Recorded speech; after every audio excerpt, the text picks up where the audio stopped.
Bonjour à tous, Parashat Vaishlach, Yaakov s'en va de Lavan, son beau-père, le rachat, et prend tous ses enfants pour aller rejoindre sa famille.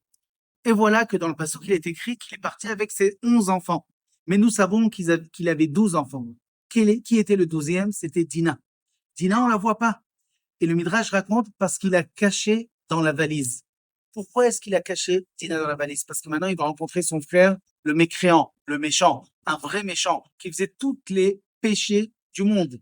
Et il ne voulait surtout pas que son frère prenne sa fille Dina en tant que femme. Alors, il l'a caché. La Gemara nous dit que Yaakov Avinu a été puni pour cela. Et donc, Dina, en fin de compte, elle a été volée et violée et kidnappée par Shrem ben Hamor, un goy qui lui a fait souffrir.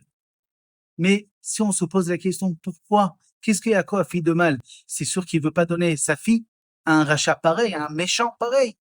Tout le monde aurait fait la même chose. Pourquoi est-ce qu'il a été puni?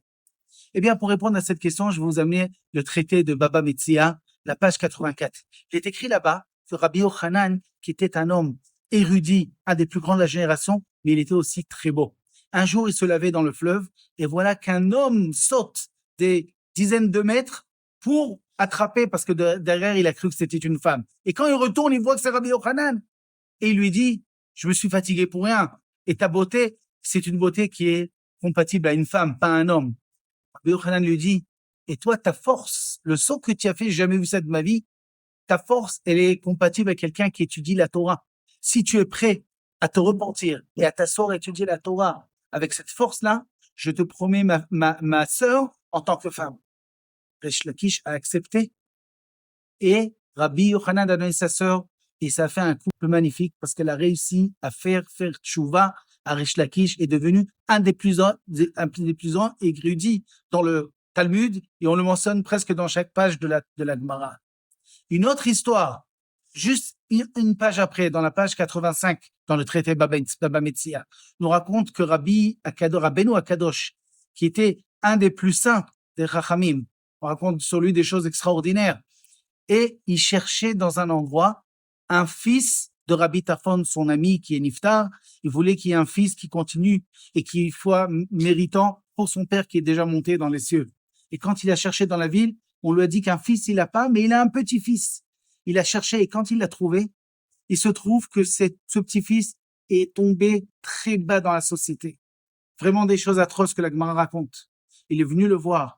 Il lui a dit, mon fils, fais tchouva. C'est important pour toi, pour ton père, pour toute ta famille, pour ta neshama, pour ton âme. Il lui a dit, si tu fais tchouva, je te donne ma fille. Et il lui a donné sa fille. Et cet homme a fait tchouva et est devenu un grand érudit. Nous voyons que un homme a la possibilité, quand il veut influencer quelqu'un, et il est prêt à donner sa fille ou sa sœur à cette personne, il y a une influence. Et Yaakov Avinu, il devait savoir que sa fille, qui a été éduquée dans sa maison, de Yaakov, avec des shvatim comme frères, et que tout le monde sait que Dina, en vérité, en réalité, devait être un garçon, parce que Léa était tombée enceinte d'elle, c'était un garçon, et quand elle a vu que si jamais elle va avoir un garçon, sa sœur Rachel ne va avoir qu'un seul garçon et pas deux, parce qu'il fallait y avoir 12 shvatim en tout, elle a prié pour que ce garçon devienne une fille. Donc, Dina, elle avait les propriétés d'un garçon. Et un garçon, il est influent, il influence, il a la force de les hashpia, de provoquer à quelqu'un de faire des choses. D'ailleurs, si on voit dans le passouk Shrem qui a volé Dina, c'est marqué qu'il vayeav et Nahara, il a aimé cette fille. Mais c'est marqué, on dit Nahara, mais c'est pas marqué Nahara. Regardez dans la Torah, il est écrit Nahar, parce que c'est un garçon. Il avait toutes les propriétés d'un garçon. Et donc, Yaakov devait savoir qu'elle aurait pu influencer Esav, elle aurait pu lui faire tchouva, et c'est la raison pour laquelle Yaakov a été puni. Shabbat Shalom.